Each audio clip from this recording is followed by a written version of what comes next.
Welcome to Influential Entrepreneurs, bringing you interviews with elite business leaders and experts, sharing tips and strategies for elevating your business to the next level. Here's your host, Mike Saunders. Hello and welcome to this episode of Influential Entrepreneurs. This is Mike Saunders, the Authority Positioning Coach. Today we have back with us Len Martinez, who's the founder of LRM Retirement, and we'll be talking about planning for retirement as a federal employee. Len, welcome back to the program. Thanks, Mike. I appreciate it. I really enjoy these talks. Yeah, I love your fresh, clear, simple approach to explaining topics that sometimes can get confusing. And I can only imagine that retirement is a broad topic, but retirement for a federal employee could pose some additional challenges to understand. So where do you start when you're working with a client who's a federal employee? How have they successfully navigated retirement compared to those in the private sector? Right. Thank you. Yeah, it's very important. Someone early in my career, some 20-something years ago, said to me after a presentation, they said, "Len, I appreciate that you explain this stuff in English." And I took that to heart, and I've tried to make that the case every time I stand in front of a group of people or I'm sitting with one of my clients at their kitchen table doing detailed work. The financial planning services market is very complex. Products are very complex. It's very important to make sure that we understand and we use language that people can relate to and repeat. Well, being a federal employee adds another layer to that because the federal retirement program is unique. It has things that are, in my opinion, excellent, among the best in terms of benefits, but they're very unique. And if you work with an advisor that's not familiar with them, there's some critical mistakes that could do things like cause a widow to lose her health insurance later in life. I mean, it's that serious, and the mistakes cannot be undone. I've been working in the federal marketplace. Sometimes I hate to count this because it keeps adding every year, but somewhere in the neighborhood of 16, 17 years, and counseling federal employees that are either planning for retirement or in the process of retirement, or now in probably well over 100 clients that have been retired for some time, and they're my advisory clients. The benefits that a federal employee has are good, but they're different. They're different from the private sector, and they're even different from other public sectors. Right here in Texas, we have TRS, which most teachers are a part of. We have regional, we have municipality programs that are all very different. In most cases, what I recommend first and foremost is it's very important to leverage fully all of your benefits. Of course, task A is to understand all the details. Yeah. Learn the numbers, I like to say. Outside of the federal government, people get confused as to when does Social Security start? When is Medicare? Do I have Medicare? Do I need Medicare? When do I have to take money out of my IRA? Those dates, 62, 65, 67, 70, 73 or 74, some of those have changed over the last few years. So even the things you may have learned 5 years ago, the laws have changed. In the federal marketplace, or or I should say federal employees, you have a whole different set of numbers you have to know in addition to those. What is my minimum retirement age? Can I retire and not have 20 years and still get some kind of pension? How do I do that? Do I keep my medical insurance? Do I need Medicare? Those are questions that are very unique and need to be clearly understood before a person starts to fill out that paperwork. It's really important to fully know what are all of these benefits and to fully understand them, because it's one thing to understand, the main ones, but what about the ones you just didn't even think about? So I think that's really a huge point that you bring up. So let's talk a little bit about the specificity of that plan. So how can federal employees maximize their benefit from that TSP to make sure they've got that secure retirement? Yeah, this is where most of the conversation centers around. Once someone has understood their benefits, so to speak, they're going to look at what they have available to them. For example, you've got your pension. Almost anyone in the last few years that retired under FERS. Prior to that, we had SERS. Your advisor should know that. Benefits are very different. But for a FERS employee, you're going to have a pension that you're going to be paid the rest of your life. If you manage it correctly and if you do your paperwork right and you elect to, you can also cover a spouse after you pass away. There's limits, of course. But that's one part. Social Security is another piece. You actually have more of a three-legged stool when it comes to your retirement because you've got your pension and Social Security. Again, very complex topic, important to understand how to do it. And then the third leg is the TSP. And this is where most of the conversation is around when it comes to speaking to advisors. A federally specialized advisor, someone with, let's just say 15 years in the business, can customize a plan using the tools that you have within your own benefits and the tools that we have access to outside on the private side. We can customize plans for your needs, for your personal values, for where you want to be, which ultimately is all about maintaining your lifestyle. Yeah, that's a really, really big point. And I know that there's some things we don't want to get in the weeds, but there's things like a TSP is similar to a 401k where you have allocations like, oh, what percentage do you want in this and that and fund and all of that? So what about allocations? What about timing? What about pulling, timing of withdrawal? So those can make a big difference. And I think the point that you are bringing up is know what they are, understand what impact that it could have, and make sure you're getting that good advice, right? Right, absolutely. Especially when it comes to TSP itself. Yeah. Some clients want to stay within TSP, and that's fine, no problem. But you do need to understand exactly how it works. You do need to understand that you're signing up to be your own investment advisor for the rest of your life. For anyone that's interacted with the tsp.gov website, you know that it can be a little tricky. It's good to have someone that knows that thing inside and out when you're trying to do any kind of function on it, withdraw money, transfer money, your checking account, whatever. If you make a mistake, you can't undo it. I met a client many, many years back that wanted to roll over $100,000 into an outside investment, and she did the paperwork wrong. TSP sent her $80,000 to her house and took $20,000 for withholding to the IRS. You can't undo that. She didn't mean to do that. She meant to move the money in whole and keep it invested as an IRA. But she just checked one box wrong on the paperwork. And back then, you used to have to fax your paperwork in. This is not that long ago. TSP was still using fax some 10 years ago. So having someone that understands those ins and outs is really, really important. Yeah, really is. So let's talk a little bit about some of the misconceptions that people might have. I think that, sometimes people would make some assumptions and they might not be right, but what are some misconceptions that federal employees might have about their benefits? Yeah, I'll give you a few of the top ones, and this is from real life experience over many years. When clients want to go it alone, they don't understand the funds. You've got 5 funds and you've got a whole handful of L funds, lifetime funds or life cycle funds. Those funds consist of the other 5 funds. Okay. Many people think that one fund is this or one fund is that without truly understanding. I met a client that had lost a bunch of money, didn't understand why. And she said, well, Len, I'm in the L fund. Isn't it safe? And I had to tell her, not the one you're in. She lost 20% of her money over during one of the corrections a couple of years ago, 2022. And the fact is, she had been using an L fund that was mostly at risk.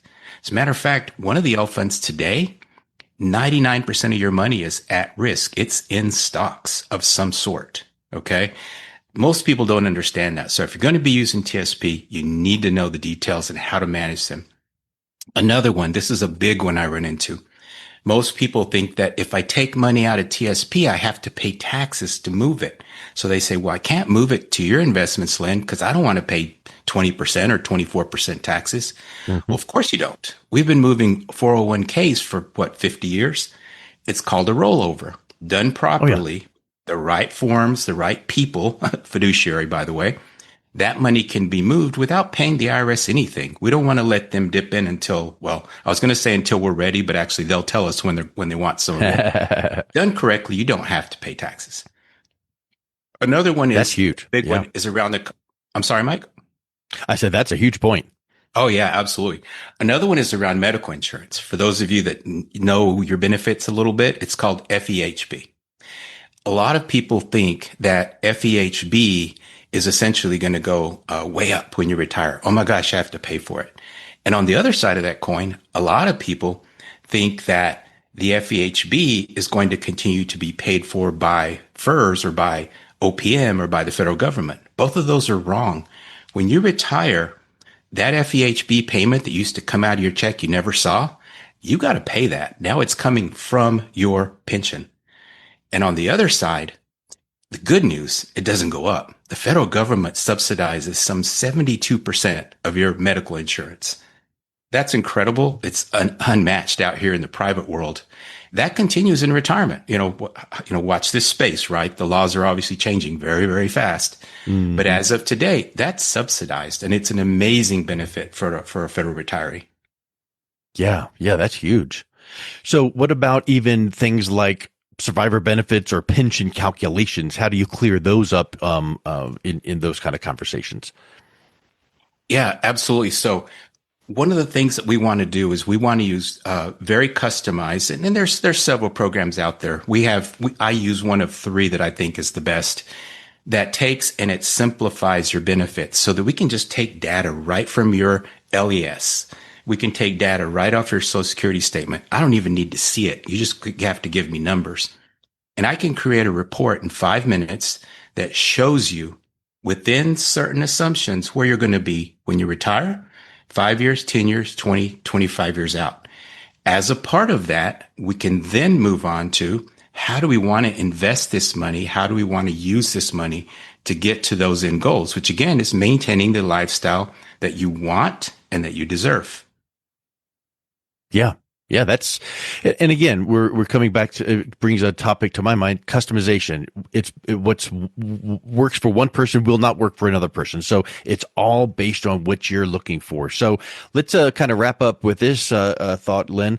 Share some strategies or maybe case studies or examples from federal employees that you help them optimize that pension and the Social Security benefits all to roll together to make that comfortable retirement. Yeah, those issues, Mike, for federal employees are a little bit different than for other folks. Typically, someone is retiring, hopefully with the 401k, and then they have Social Security. And those are kind of the two legs that they're going to be using to create some stability for their retirement. Social Security has within it some things that you need to understand, like earnings limit. What age can I take my Social Security? Can I keep working? What age can I work and how much can I make? All those fall under the title of earnings limits. Well, FERS has earnings limits too. So I'm dealing with my first pension with earnings limits at a certain age, crossing over into Social Security as a pension, if you will, with earnings limits. I better understand how all that fits together so that I don't end up giving some of my money back, either to FERS or to Social Security. Typical planning, kind of the traditional planning, says, well, let's defer your Social Security as long as possible, because it goes up a lot. It's guaranteed to go up every year you wait, actually every month you wait. But for example, between ages 62 and age 70, Social Security, your Social Security, my Social Security, the payout per month goes up 54%. Wow. That is really hard to do with pretty much anything on a guaranteed basis. Stocks, can you make 54% in 8 years? Sure you can. Is it guaranteed? Absolutely not. I'm not saying everyone should wait till they're 70. Absolutely not. It's very personal to your family and your needs. But that's a fact that can be taken into account as you look at how you're going to use your pension and as you look at how you're going to use your TSP. Does it make more sense to spend some of my 401k TSP now, or should I be deferring that? Those are some issues that can only be answered by sitting down and looking at your numbers, your needs, your values. Yeah, that's, again, I think that there are so many things that it reminds me of the example of when you play chess and you make a move and you leave your finger on it and you look to make sure that's the right move, for you. Well, if it's not, then you pull it back and do something different. But if it is, okay, good, I checked. So there's so many moving pieces with respect to the first pension and Social Security and when to pull and how much to pull. And it's different than someone in the private sector. So talk a little bit more about coordinating the timing of some of those withdrawals as well as potential rollover, as well as how that fits into Social Security planning. Yeah, I've heard you make that point about the chess game before, Mike, and I really like it. When we do workshop presentations, seminars, educational, kind of get gatherings, and I stand in front of a crowd pretty often. On our notes page, I have a saying, something like, I'm terrible remembering sayings or jokes, but more or less what it says is, it says the best time to start planning for retirement is yesterday. Okay. And I believe in that. That doesn't mean you need to go out and change all of the rules and limits on your lifestyle. It simply means you need to have an eye towards it, and you need to be doing things that are smart based on your age. Where are you in your life cycle? When do you want to retire? Most of the people that we meet with are right kind of at the cusp of retirement, plus or minus a couple of years. Where you are, you're going to typically find yourself, not everybody, but most people, be somewhere between about 60 and 65. Those are the key years. When can I start taking Social Security? 62. When can I get all of my Social Security and still work? 67 for most of us. When do I have to take Social Security? 70. Or any month in between. Okay. That timing is very important. And if I also have a first pension to consider, I need to take that into account as well. When does it make the most sense to take my Social Security?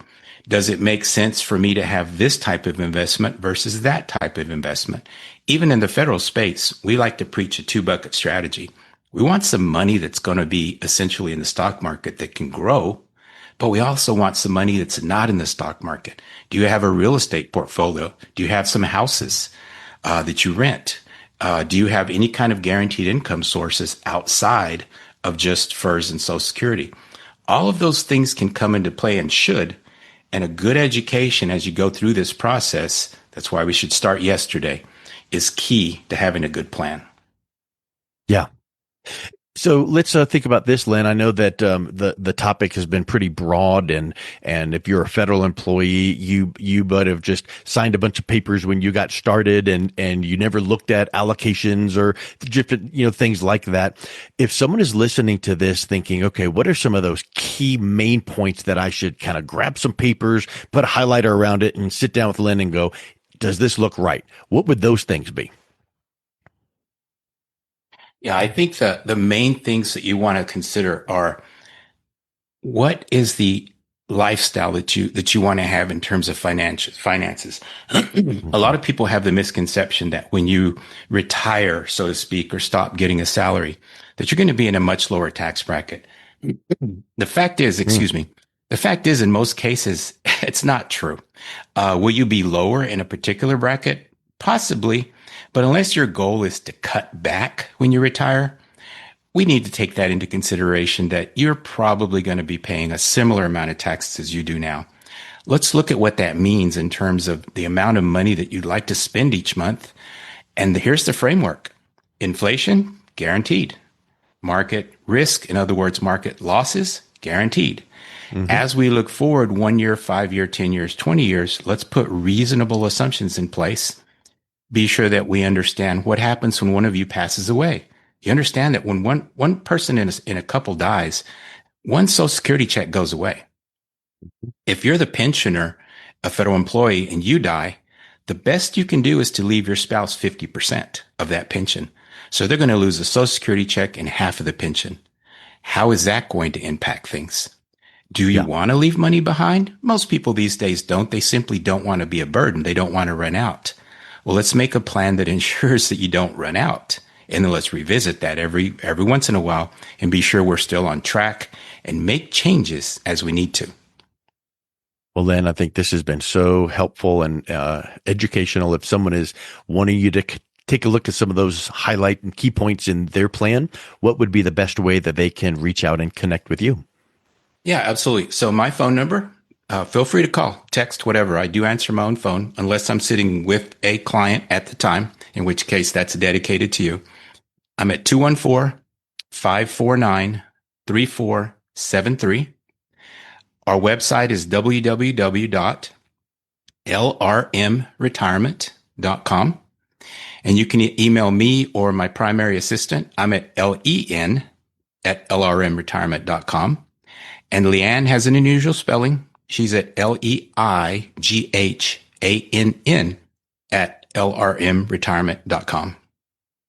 Excellent. Well, Len, thank you so much for coming back on. It's been a real pleasure talking with you again. Thank you, Mike. I really appreciate our talks.